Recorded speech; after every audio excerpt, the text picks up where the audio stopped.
Hello, and welcome back to What's the Plan, the podcast where we dive into the matters of our careers in the architecture and planning field. I'm Hayley. I'm Andrea. So, Hayley, what's the plan this week? This week's plan is all about graduating during a pandemic. Yeah, so as we briefly mentioned last episode when you're getting to know us, we were both part of the first graduating class of the COVID era.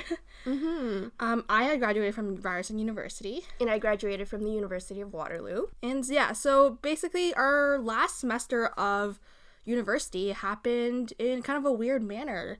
So we started the class pretty much in person, but then with COVID, everything had to transition online. Yeah, so with the context of the COVID situation in Ontario. Yeah. So the first case didn't arrive in Ontario until like end of January. So it was much later than like places in Europe.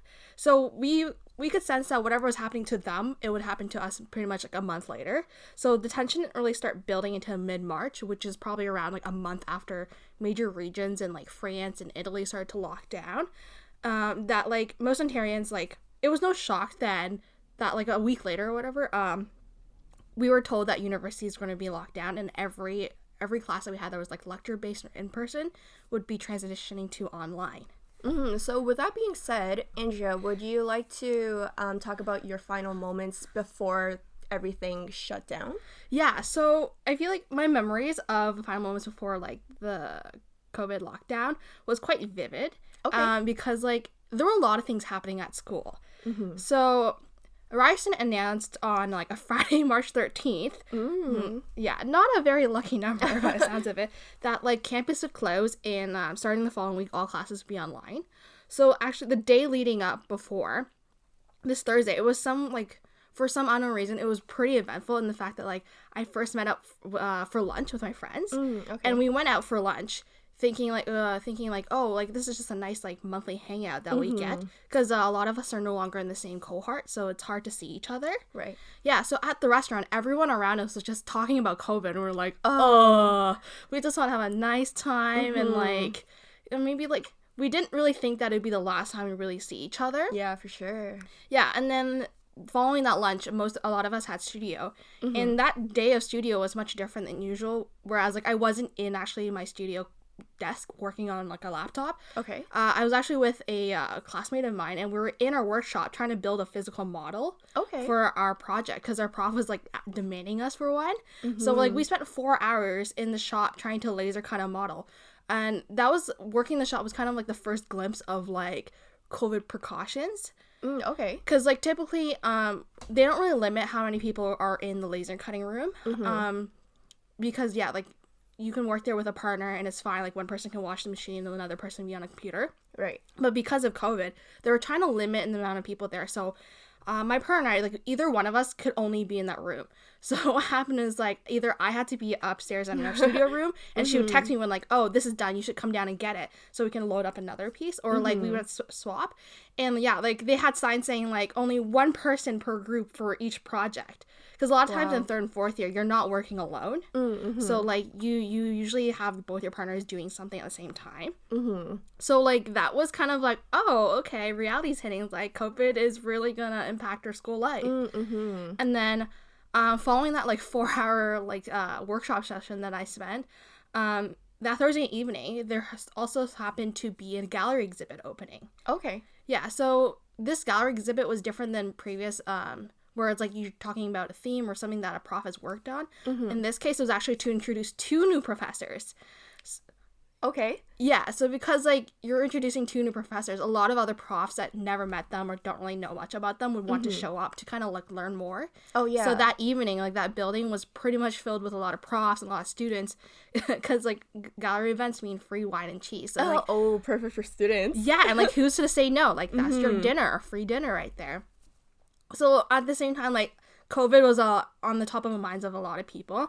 And I remember like with my friends and I would go around asking profs, so like, hey, like what do you know about what's going to happen with like COVID and school? And they couldn't really tell us anything, but the only thing that they could tell us was like they were going to have an emergency meeting the next day on like Friday, the day that Ryerson actually announced they were shutting down, to kind of figure out what the plan was. So with that like being said, we kind of knew like, oh, school's going to be online within like the next week. Wow. Yeah. So it seemed like the last few moments of your in-person classes or like on campus experiences were pretty hectic. It was. Yeah. And I remember thinking like, man, I just spent like $40 in the workshop building a model that I won't be using. Yeah, so what happened to that in the end? It was never like fully assembled because we weren't finished like cutting and like gluing everything. So Yeah. I just have like pieces of it. Like I have the plywood base just sitting in like my garage or something. And yeah, like we just never finished it. Wow. Yeah. What about you? What were you up to? Yeah, so I want to say that my last few experiences on campus before lockdown happened in Waterloo were not as hectic as yours seems to be. The most major events I remember is that prior to having a confirmation on when the campus would be closed, we had a few events planned. So I was part of an association on campus that actually planned an event to happen. I think it was the Friday before the lockdowns? Yes, before the lockdowns happened.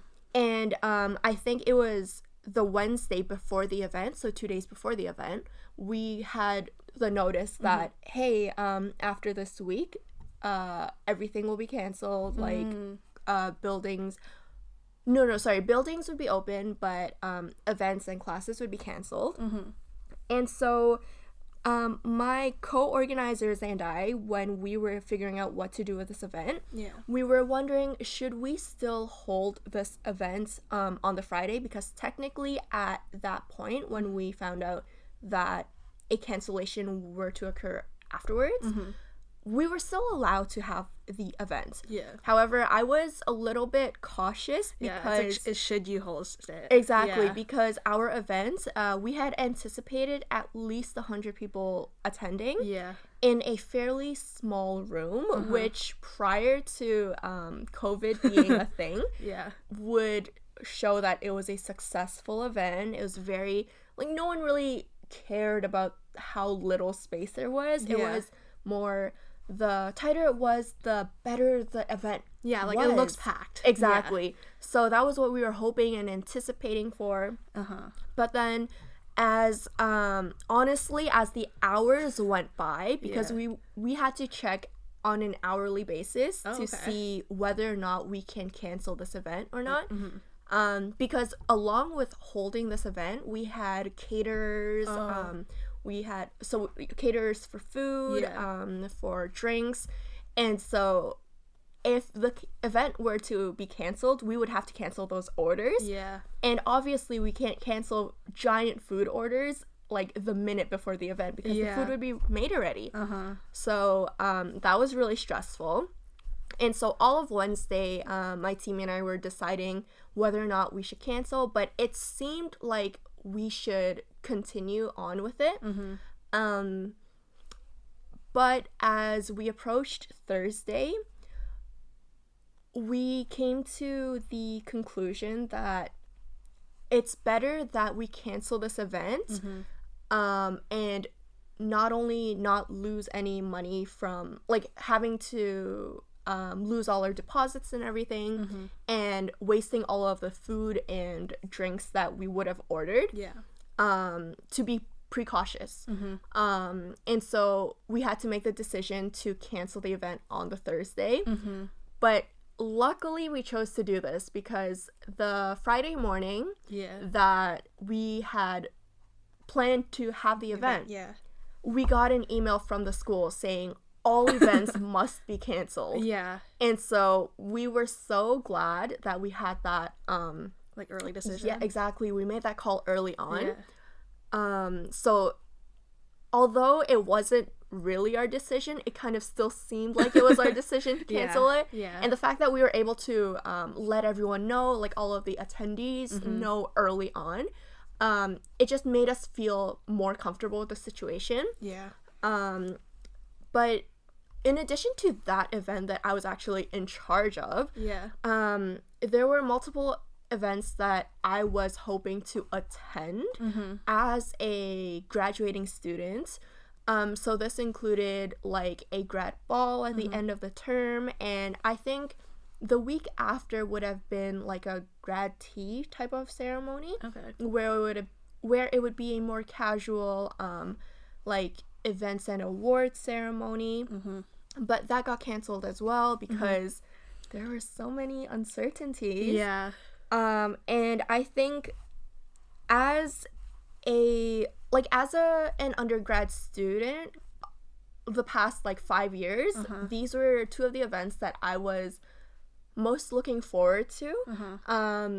Only because they seem so like exclusive, like grads only. Yeah. And so obviously that's something that as a student I would want to attend. Yeah. But the fact that they were canceled, it was a little bit of a bummer. Yeah. But in terms of academics, I didn't honestly see that big of a change. I feel like the courses I had, we were lucky enough to have more, I guess, lecture-based versus like seminars. Yeah, so it would be more context and just like learning and typing notes out. However, I did have this one class that was where we had our capstone project, which is where we have a final project at the end of our 5 years of studying, where we take everything that we learned throughout our entire undergrad and apply it onto this project. Yeah. And what this project was for my team was we were supposed to create a document for another municipality and working with officials from the actual municipality to create this document for them. And so this was the most challenging switch over that I feel like we had to do, because now not only is it like a group assignment. First of all, group assignments on an in an online class is so hard to navigate around because you have to make sure everyone is focused during group meetings and all of that. Or and just even getting people to attend the meeting. Exactly. Or responding to your messages. Exactly. Like, it's hard in itself. Yeah. But the fact that this specific project, we also had to talk to like full-time employees for like city officials. Exactly. Like, not only are we now having to coordinate our group members' timelines and schedules, we have to coordinate with the city officials' timelines and schedules, which is, you can only imagine how difficult that is. Yeah, like they already have a day job and then they have to do this on top, and like while they're also learning how to work online. Exactly, yeah. So this was when I guess full-time employees would have to switch to work from home too. So everyone now is just navigating everything. But I mean, like, we had no we did have extensions for the assignments, but like they weren't long enough to be able to understand what is going on and then figure out a plan. It was, everything had to go on simultaneously. We had to figure it out, make a plan, understand all at once. But luckily, like, we managed to finish it in the end, and it was all good. And I don't know, like, I just feel like the profs I had were so understanding and so accepting of everyone's circumstances. And I know, like, I've heard stories of people where their profs were not as understanding. But I felt like I was very lucky that the profs I had that semester were very understanding. Yeah. So I guess for me, for the most part, my profs were understanding. Okay. However, I did have this one prof, and like he taught pretty much the most important course of our undergraduate semester. Wow, what was that course? Studio. So like like your capstone project, studio encompasses like pretty much everything you'll learn throughout your like 4 years and also your other courses. So like, despite the fact that he knew that like there would be a lot of disruptions with working from home, because a lot of us, like, either we had part-time jobs or we had additional like unpaid labor at home to like deal with. Yeah, for sure. he had this kind of like unreasonable expectation that because we're now home pretty much 24/7, he expected us to be working on our project pretty much every single day. Wow, okay. Which is kind of tough because like if you're working on one project every single day, this is not like including other courses and other homework that you might have, you pretty much will get burnt out. Yeah, for sure. And like that definitely happened to pretty much half my class. Okay. Because like I feel like not even a week or two into online like studio crits, like half my class stopped showing up. Yeah, like they wouldn't even email my prof saying like, hey, like I'm not feeling well or whatever. They just decide not to show up. Wow. And because of that, my prof would be obviously pissed. And then he would take it like in a way, like he would try not to, I guess, affect the rest of the class, but like you can tell he's being moody and upset that like the rest of the students in the show, and then in a way he kind of like takes it out on us. Oh no. So it was like quite frustrating, and like a lot of times we had to email him saying like, hey, like as a class we have talked and we don't think we can make this deadline. Is there any way we can like either push this like a day or two later?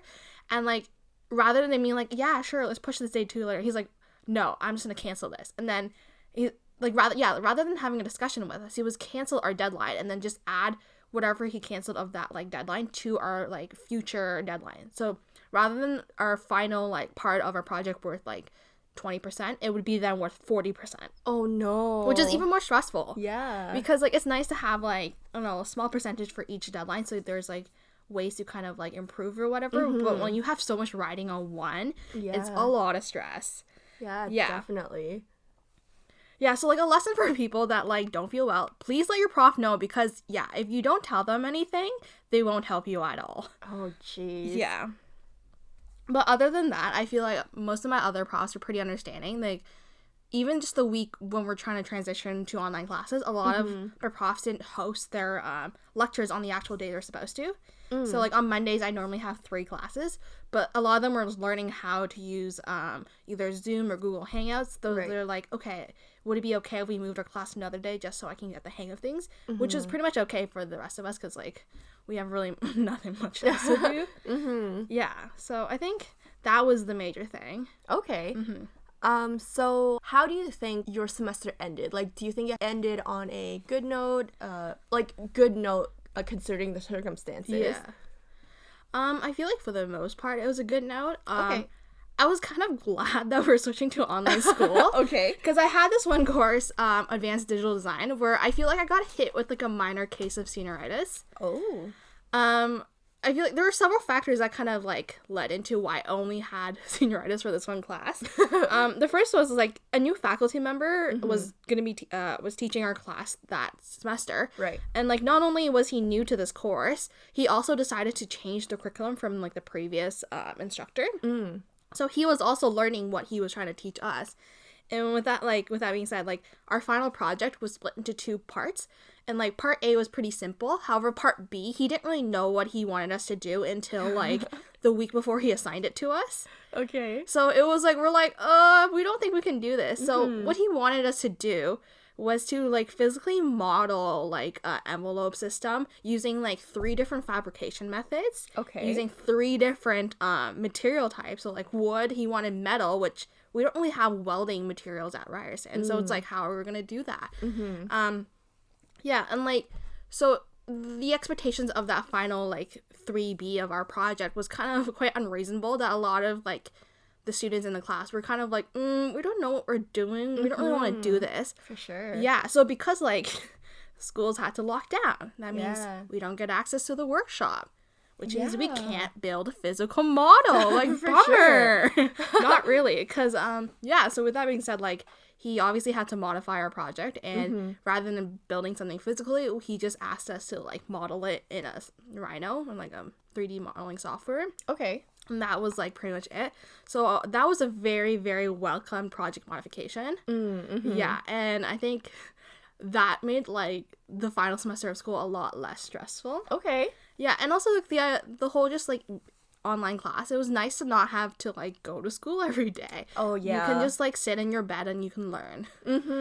I think also considering that this was the winter term. Yes. It was so cold.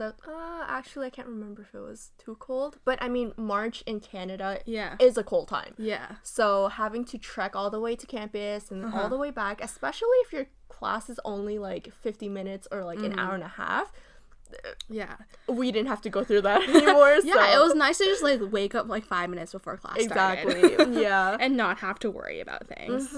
So yeah, like so how did you feel when you first found out convocation would be like delayed or canceled? At first, to be honest, I was kind of glad because although yeah, I know, right? Really? Yeah. I was a little bit glad because the type of person that I am, I don't like attention. And I know like this is like overthinking because there's so many people graduating with you, so who's really going to pay attention to you? Yeah. But you think about like when you walk across the stage, you have to, well, you don't have to, but you should dress a little nicer, maybe put on a pair of heels and walk across a fairly big stage to, you know, shake hands and grab your diploma.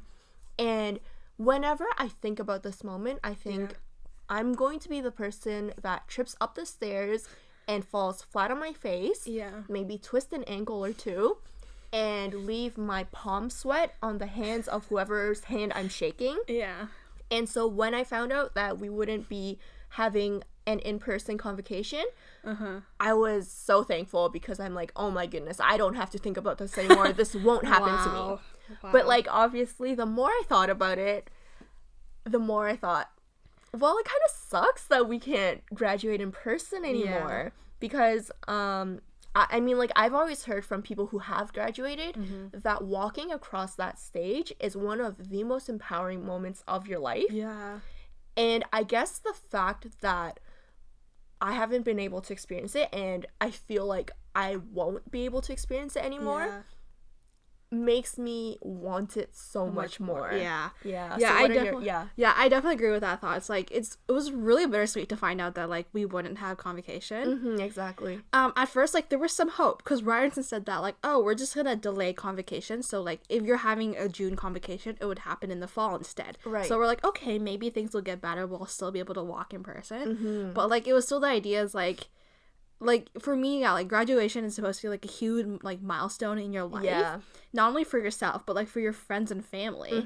So like the idea of not being able to walk across the stage and grab my diploma, it was like I felt like I was getting robbed of such an important moment of life. Yeah, for sure. And now like I don't think with like things continuing to worsen, I don't think we'll ever get to like actually have convocation for Yeah, which sucks. But in lieu of in-person convocation, did your university do anything to help commemorate the graduating class of 2020? Yeah, so what Ryerson did is they decided to do like a little virtual ceremony. Okay. So it was like, I think like a 45-minute show. And the first part was like they were inviting obviously the president, some chancellor, and some alumni to kind of like guest speak. Right. And we had another alumni host the event. And in addition to like people within the faculty and within our like Ryerson speaking, they actually invited graduates to submit like a short like 1-minute video. Okay. In the style of like the Love Actually like cue cards with the words slipping down. Oh, that's so cute. Then they actually put out 5 sentences that you can like tape yourself to, and then you can submit it, and then like they'll like draw on clips to put in throughout the ceremony. Right. So yeah, that was a nice thing, but I submitted my video and they didn't include me, which I was a bit salty because if you actually look at the video, I think overall they probably only included like the video of like 15 people. Wow. Because they kind of, for some moments, they reused like some people's like clips. Oh, whether it was because they had the same word or repetitive word or something like that. So yeah, I was just like, wow, I spent like so much time and effort not to be included, but like it's fine. Like, I just did it for the fun of it, and like, I guess I didn't mind not having to be like shown across everybody's screens. Oh, yeah.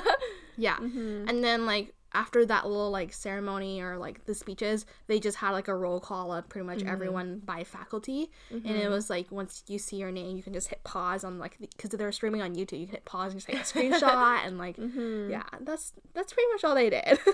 Okay. What did Waterloo do? I mean, I feel like what your school did was a little bit more personable than what my school did. So when we got the like when we were told that our convocation was canceled, we were told, don't worry, we are gonna have a virtual ceremony. And we were like, oh, no way, okay, well, that at least that's something. But in my head, I was wondering how that would work. Like, how do you get everyone to be online on the same, like, service at the same time? That's a lot of people. Yeah. And so what we ended up getting was, like, every graduating student had a personalized link sent to their school emails. Yeah. And what this included was obviously like a message from the president, the chancellor, the deans of your faculty. And then at the end of it, they had a PDF of your diploma, which included your name, what you graduated with, all of your achievements. And that was it. And so you mentioned that Ryerson did like a live roll call where your name like scrolled across the page. Yeah. I mean, that was what I was hoping for. I was hoping to be able to see my name and think, wow, I made it. Yeah. But, you know, I didn't get that. So it was you got it into mid-convocation, essentially. Well, yes, but you could clearly tell that, like, I know for my PDF diploma, like, the words were not positioned correctly because there was just so many things like that. It was cut off. Yeah. And it was like a shoddy job. I mean, like, I understand there's so many graduating students, like, there's only so much time. Yeah. But it was a shoddy job. Yeah. It was kind of felt like getting kicked when you're already down. Because, like, I already didn't get to walk in person, and I only get this like clearly photoshopped picture that everyone gets, like copied and pasted. Exactly. Yeah. But I mean, I will give it to them that it was a nice gesture, one that like they had to think of in such short notice. Yeah. But yeah, I do wish we could walk across the stage. Yeah. Well, speaking of a shoddy job, how did you receive your diploma? Okay. Yeah, so I received it in the mail. I think I was like one of the lucky graduating students, not specifically from my school. Yeah. But I've heard of like students graduating from other universities where their mail diploma came in either ripped or rolled up. Oh no. And like, you know when you roll up a piece of paper, it stays rolled. Yeah. And mine came out like pretty nicely, so I was happy for that. Okay. But I mean, all I got was my diploma with a it. Piece of paper. Yeah. So I did as well. Ryerson only sent our diplomas in a like cardboard envelope and like exactly same. Yeah, by like messenger, so it wouldn't get crumpled. But I don't know if you saw on like Twitter or Instagram or on other people's like Facebook pages, but some schools decided to go above and beyond.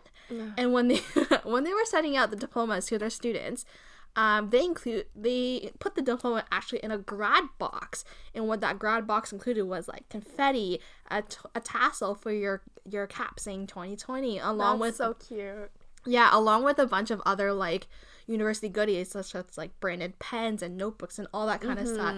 And I actually saw this before Ryerson even sent out the diplomas for us, and I was pissed. I was like, this is so cute, and I know for a fact that Ryerson won't do this because when we got accepted back before first year, they didn't even send us a physical copy of our acceptance letter. Wow. Because they decided it was better just to do it online so they could save paper and save the mailage post, I guess.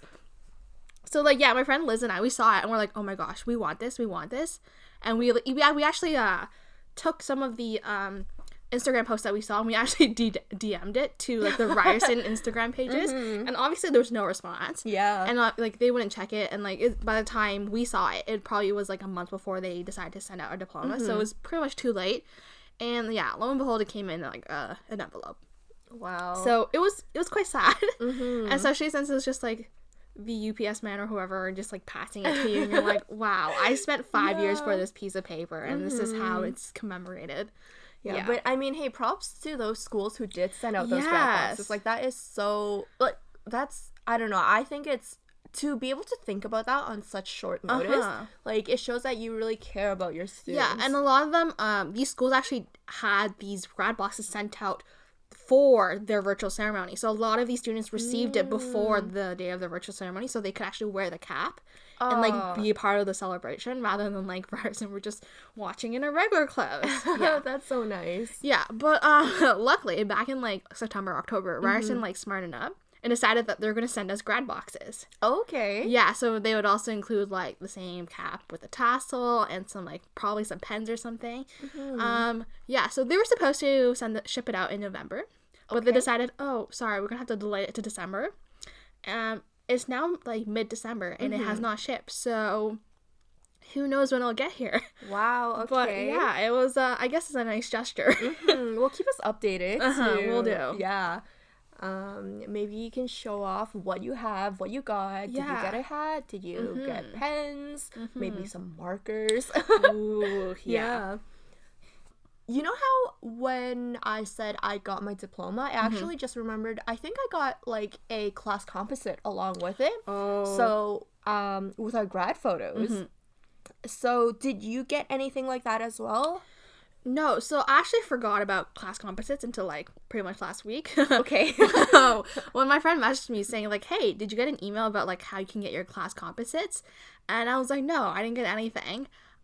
So I did a little like Google search and I typed in Ryerson class composites and first link I found, you can download your class composites off of the Ryerson Student Union website. Wow, okay. Yeah, and unfortunately because of COVID, they said that they cannot send us a physical version of our class composites, so it was quite sad. Wow, yeah, I guess it was nice for me because I got the physical copy. Oh, when and how? Yeah, so I got it along with my diploma. And so it was, although I couldn't get to see my actual classmates' faces when I, quote unquote, received my diploma. Yeah.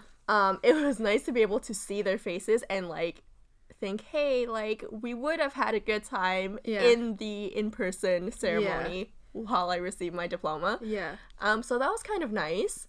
Yeah, but I know like I think that my program was really lucky to be able to receive class composites because we actually had a deadline for taking our grad photos if we wanted to be in the class composite. So for us, we got an email early on saying that if we wanted to be in the class composite, we had to take our grad photos by, I think it was either the 2nd or 3rd week of February. Wow, that's so early. Yeah, which meant that it forced everyone to take their photos early. Yeah. Whereas I know your situation is a little different. Why don't you talk about that a little? Yeah, so I was supposed to take my grad photos the week after, like, Ontario went in lockdown. Yeah, it was just so unlucky. Like, I wanted to wait until my hair grew out a bit more to, like, take my grad photo, which is why I waited until March. Right. But because, like, I couldn't take it, they were like, okay, they had to cancel all, like, in-person photos. They're like, okay, like, sign up to postpone your grad photo. So I was like, okay, I did. I signed up again for another date, and then once again it got canceled. And then once again I had to sign up another date, and that happened like pretty much like 4 times until July hit, and finally things were getting a bit better in Ontario. So yeah, like I wasn't able to take my photo until July, but because of like COVID situation, they understood that like not everyone could take their photos in time, so they extended the deadline for class composites until the fall. Okay. Yeah, which is why I think we weren't able to get ours. Oh, because like it wasn't finalized until like a couple months ago. Yeah. Well, that's nice that like you had the deadline extended. Yeah. Yeah. Yeah, but at the same time, it's sad because like I feel like another part of like graduating or going to convocation is getting your diploma with your composite. So to not even have that like folder, it's just like yeah, for sure. Yeah. Speaking of graduating and finishing school, why don't you tell our listeners a little bit about what our plans were for when we graduated? Yeah. Yeah. So initially, both of us had wanted to go on a grad trip right after finishing our like 5 years of undergrad. We have been planning this European grad trip pretty much since grade 11 when we first went to Europe together. Yeah. And so we had no summer plans aside, or summer job plans lined up aside for going on vacation for pretty much like the first month. But with COVID happening, we couldn't go on our trip, unfortunately. And because of that, we ended up not having any job prospects in pretty much all of summer, which is a bummer. And because of that, we're still looking for a job now. I mean, because we both knew that we wouldn't be able to work right out of school, as a lot of people would. We didn't, it's not that we didn't take a look at the jobs available, but like we didn't want to commit to an employer and tell them that we were able to start when we honestly didn't know when we would be able to start because of our grad plans. Grad trip plans. And so although COVID happened and we didn't end up getting to go on our trip, we also were left behind. A little behind. So then that led us to needing to go through the job hunting process online, and like our schooling and everything being online and through like videos, the job hunting process was fairly similar. So do you want to share a little bit about your experiences with job hunting and how that differs from being in person versus having to switch it online? Well, I feel like the biggest difference that COVID has made an impact on the job prospect is that there are a lack of jobs available for new graduates. Right. So a lot of companies or firms, like, they don't want to risk or hire someone that just came out of university, because at the same time there are also a lot of people that are getting laid off from their current jobs who have many more years of experience. So because of that, like, there's not a lot of postings. So I had to like cold email a bunch of firms saying like, hey, I'm a recent grad, I would love to work for your firm, like, hire me. But unfortunately that comes with like a lot of no responses, right? Or like a lot of either, sorry, we're not hiring new grads, which is like something I already knew, but it's kind of unfortunate to read. So there was a lot of rejections from the architecture world. What about you? What about planning? I would say like in a similar sense, like it's hard for an employer to justify choosing a new grad with not as much experience over someone who may have gotten laid off, who has years of experience and probably the same education that we have. I can understand that as an employer. How can I take that risk knowing that I could get the same reward or a better reward? Especially in a time like this, it's so risky. Everything is so unknown. I think a lot of employers, even their concerns could also be, can we afford to hire someone and give them a salary when we don't know how much longer we can survive on our own? And so that's a lot to take in for them as well. But it's a little bummy to get rejection after rejection. And also it's like sometimes they're like, oh, we have a job lined up, but then they're like, never mind, the job fell through, so now we can't hire you. Right. So like that was kind of upsetting to also like to read, but it's like that's the reality of life right now, unfortunately. But yeah, like, despite all the rejections, we did get a few interviews. And how did you find that like doing online interviews were for you in comparison to like in person? So prior to the pandemic forcing everyone to do online interviews, I've had a few like phone interviews and on video interviews in the past. However, I always preferred in-person interviews over those, because I just felt that they were more genuine from both sides, from both myself and the interviewers, because we were forced into like a physical space with one another. And we have to like learn to react and act with each other. And with online or even phone interviews, it's something that's hard to achieve. So I think for me personally, what I found was the hardest to overcome was that when I go into in-person interviews, I get to step into their office. I have a sense of what their culture is like, what their workspace is like, and that really gives me a feel of whether or not I want to take on that position as well. Because let's not forget that interviews aren't only a time for interviewers to realize if they want you, but it's also a time for you to realize if that company is who you want to work for. And so that was a really big part for me because that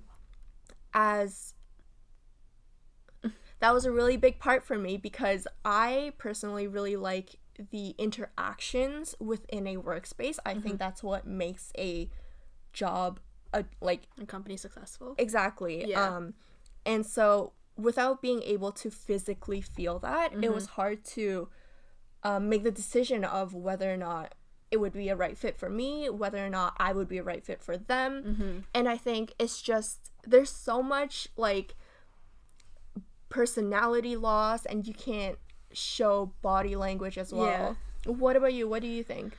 I definitely feel like these video interviews are a lot less formal, and because it was a lot less formal, at the same time I felt like there were a lot more distractions. Right, for sure. Because like most often when you're getting video interviewed, it's not just with one singular person. They're usually two interviewers, and they're trying to coordinate the questions they're gonna ask, or like who's writing down what and all that kind of stuff. So when there are moments when like one person is kind of the lead interviewer and the second person wants to jump in, there is this moment of like, hey, like I'm gonna mute myself, I'm gonna jump in, like to announce themselves. Is just that little brief like hiccup is just like, oh, like takes you aback from maybe what your train of thought is or what you're trying to say.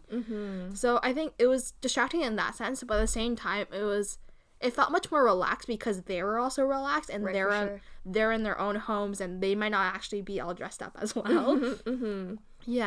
So I think it's okay. It's like there is definitely some like body language and personality loss through the screen, but at the same time I don't think it was like too difficult of a task to like overcome. That's true. I think you brought up a good point where because it's more relaxed, it does make the interviewing process a little easier.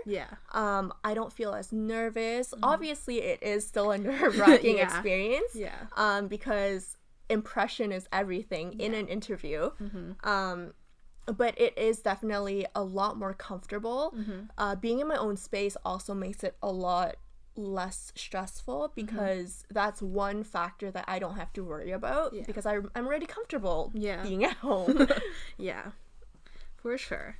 So speaking of being at home, although we haven't really gotten the chance to experience working from home, what are your thoughts about the possibility of working from home? Like, how do you think you'll be able to handle that?